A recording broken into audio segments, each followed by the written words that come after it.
बदलते जमाने और बदलती हुई सियासत में बिहार की राजनीति बहुत तेजी से बदली है। लालू यादव लगभग राजनीति से दूर हो चुके हैं। उनके बदले उनके दोनों बेटे तेज प्रताप और तेजस्वी राजनीतिक मैदान में हैं। तो रामविलास पासवान दुनिया को अलविदा कह चुके हैं, जिसके बाद चिराग पासवान के कंधों पर जिम्मेदारी है लोक जनशक्ति पार्टी को आगे बढ़ाने की। बिहार की राजनीति में युवाओं की जिम्मेदारी इस बार ज्यादा है।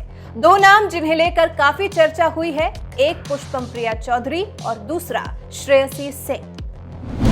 तेजस्वी यादव और चिराग पासवान राजनीति में जाने पहचाने नाम हैं। दोनों के ऊपर जो जिम्मेदारी है और उस जिम्मेदारी का वो किस तरह से निर्वहन करते हैं, इसका फॉर्मूला भी लगभग हर किसी को मालूम है। लेकिन पुष्पम और श्रेयसी के लिए यह सब नया है। बिल्कुल नया तो नहीं है, लेकिन उन दोनों के पास चिराग और तेजस्वी के बराबर भी अनुभव नहीं है। ऐसे में सवाल यह है कि क्या चिराग और तेजस्वी पिता की जिम्मेदारी को अच्छे से निभा पाएंगे? साथ ही साथ क्या पुष्पम और श्रेयसी अपना स्थान बना पाएंगी? लालू यादव और रामविलास पासवान 80 के दशक से ही राजनीति के हर खेल को देखने लगे थे। समय और परिस्थिति ने दोनों नेताओं को खूब मौके दिए, सफलता भी मिली, लेकिन अब बहुत कुछ बदल गया है। सिर्फ समय ही नहीं, राजनीति के तरीके भी और वोटरों के मिजाज भी। लेकिन सवाल वही है कि बिहार के लोग इन सारे युवाओं में से किसे अपने सिर पर बिठाएंगे और किसे इंतजार करने वाली कतार में खड़े रहने का आदेश देंगे। राजनीति में संभावनाओं की तलाश और उस तलाश को पूरा करने की कहानी के समानांतर ही सफलताएं चलती हैं, और ये सब तब होगा जब चुनौतियों को पूरी तरह से जानकर उससे पार पाया जाएगा।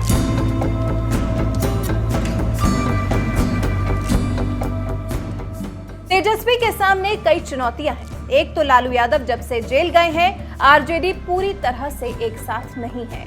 पार्टी में मतभेद और बड़े नेताओं की नाराजगी ने तेजस्वी को पीछे धकेल दिया है।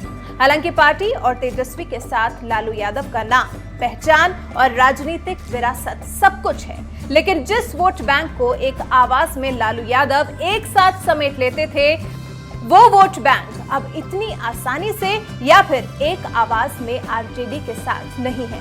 इस बात को तेजस्वी यादव अच्छे से जानते हैं। हालांकि सब जानते हुए भी तेजस्वी की चुप्पी उनकी मजबूरी या फिर उनकी कमजोरी को दिखाने के लिए काफी है। धर्मनिरपेक्ष छवि के दम पर लालू यादव की राजनीतिक साख मजबूत बन गई थी, जिसे राष्ट्रवाद की नई हवा में कमजोर करने की कोशिश हुई तो तेजस्वी बचाने में सफल नहीं हो सके। नतीजा क्या है, हर किसी को मालूम है। एक जो सबसे बड़ी बात, तेजस्वी यादव करीब 20 महीने तक बिहार के उप मुख्यमंत्री के पद पर रहे, लेकिन उनके हिस्से कोई ऐसा बड़ा काम नहीं जुड़ सका या उन्होंने जोड़ने की कोशिश ही नहीं की जिसके दम पर तेजस्वी बिहार के युवा वोटरों को रिझाने में सफल होते। अभी भी उनकी छवि एक 9वीं फेल छात्र की है।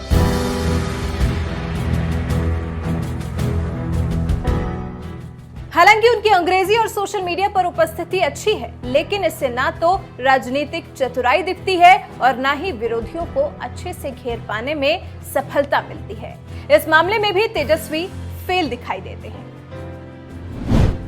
तेजस्वी से जुड़ी एक और जरूरी बात, उन्हें अपने परिवार के लोगों से भी एक तरह से लड़ाई लड़नी है, क्योंकि जिस राजनीतिक विरासत को आगे बढ़ाने की जिम्मेदारी उनके कंधों पर दी गई है, उसके दावेदार कई हैं। ऐसे में ये लड़ाई पारिवारिक भी है और राजनीतिक भी। चिराग पासवान की कहानी थोड़ी अलग है, लेकिन नतीजा लगभग एक जैसा है। हालांकि केंद्र में भूमिका अच्छी होने की वजह से चिराग को कुछ फायदे जरूर मिले हैं, लेकिन बिहार आकर वही फायदे बहुत अच्छे से उनके हिस्से में दिखाई नहीं दे रहे हैं। पिता के इकलौते बेटे होने का फायदा चिराग को मिला है। हीरो बनने की ललक को हवा देने जब मुंबई गए, उस वक्त भी रामविलास पासवान ने एड़ी चोटी का जोर लगा दिया था। एक फिल्म भी आई चिराग की, लेकिन अंत में रास्ता बिहार से होकर दिल्ली तक ही आया। बिहार के जमुई से सांसद बने।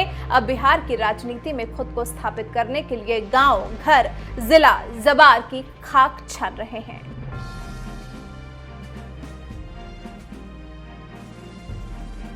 हो सकता है कि बीजेपी के बड़े आश्वासन पर ही सही, लेकिन चिराग ने बिहार में एनडीए गठबंधन को अपने दम पर छोड़ देने का फैसला किया और अकेले ही चुनावी मैदान में उतरकर लड़ने का निर्णय लिया, जो बाद में या तो उनके लिए फायदेमंद होगा या फिर जो परिणाम होगा वो चिराग को आगे सीखने में मददगार होगा।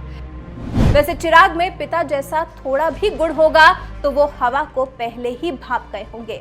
वैसे भी उनके पिता को लोग वायु दिशा दर्शक कहते रहे हैं। अब बात बिहार की रहने वाली और लंदन में पढ़ी लिखी उस लड़की की, जिसकी स्याह पड़ चुकी आंखों में बेबस बिहार के लिए बेहिसाब रोशनी है, हसरत है और उसे जगाने के लिए वो पूरे बिहार के नौजवानों को अपने साथ जोड़ लेना चाहती है। पुष्पम प्रिया चौधरी। पुष्पम प्रिया चौधरी, जिनके लिए एक बढ़िया राजनीतिक बैकग्राउंड जरूर रहा, लेकिन इसकी छाया उनके अपने जीवन में कम दिखाई पड़ती है। लंदन से कई विषयों में शानदार डिग्री और फिर शानदार नौकरी को ठुकराकर पुष्पम प्रिया जिस उम्मीद को जगाने निकली हैं, उसके लिए उन्हें भी मेहनत करनी होगी। चुनावी मौसम में अचानक से उभरी हुई पार्टी या दल चुनाव के बाद गायब हो जाते हैं। पुष्पम को इस बात पर सबसे ज्यादा गौर करना होगा। चुनाव में परिणाम चाहे जो हो, हालांकि एक नई उम्मीद के बादल को समेटकर पुष्पम की पार्टी बिहारी वोटरों के दिलों को जोड़ लेना चाहती है, लेकिन बिहार की राजनीति में ये आसान नहीं है। अब बात श्रेयसी सिंह की। वो खिलाड़ी रही हैं निशानेबाजी की, मतलब निशानेबाज हैं, लेकिन इस बात को जानती हैं कि राजनीति खेल नहीं है और हर बार निशाने पर वोटर बैठते भी नहीं है। वैसे राजनीति कभी कभी दूर से बड़ी अच्छी दिखती है, बिल्कुल सिनेमा की दुनिया जैसी, तो लोग फैसले को सियासी गली में मोड़ देते हैं, लेकिन जब मिनटों में सब बदल जाता है तो खुद की साख और खुद की सियासत को बचा पाना भी मुश्किल होता है। जिस श्रेयसी सिंह के पिता नीतीश कुमार से तकरार निभाते रहे, वही श्रेयसी बीजेपी से उम्मीदवार हैं। पहले उम्मीद थी कि वो आरजेडी से लड़ेंगी, लेकिन ऐसा नहीं हुआ। अब जिस वोटर से श्रेयसी मिलती हैं, तो चुनाव जीतने पर बढ़िया काम का वादा भी करती हैं। वादे तो सब करते हैं जो चुनाव लड़ते हैं, वो सब। जिन्हें जीत की उम्मीद होती है वो भी, और जिन्हें कोई उम्मीद नहीं होती वो भी, लेकिन आखिरी फैसला जनता के हाथों में होता है। इस बार भी है। चुनाव के लिए जो लकीर उकेरी गई है, उसे और ज्यादा मजबूती के साथ गहरी करने की जिम्मेदारी अब युवाओं के कंधे पर है, जिसे बिहार के युवा वोटरों से तालमेल मिलाकर बिहार के सुंदर भविष्य के लिए आगे बढ़ाना होगा।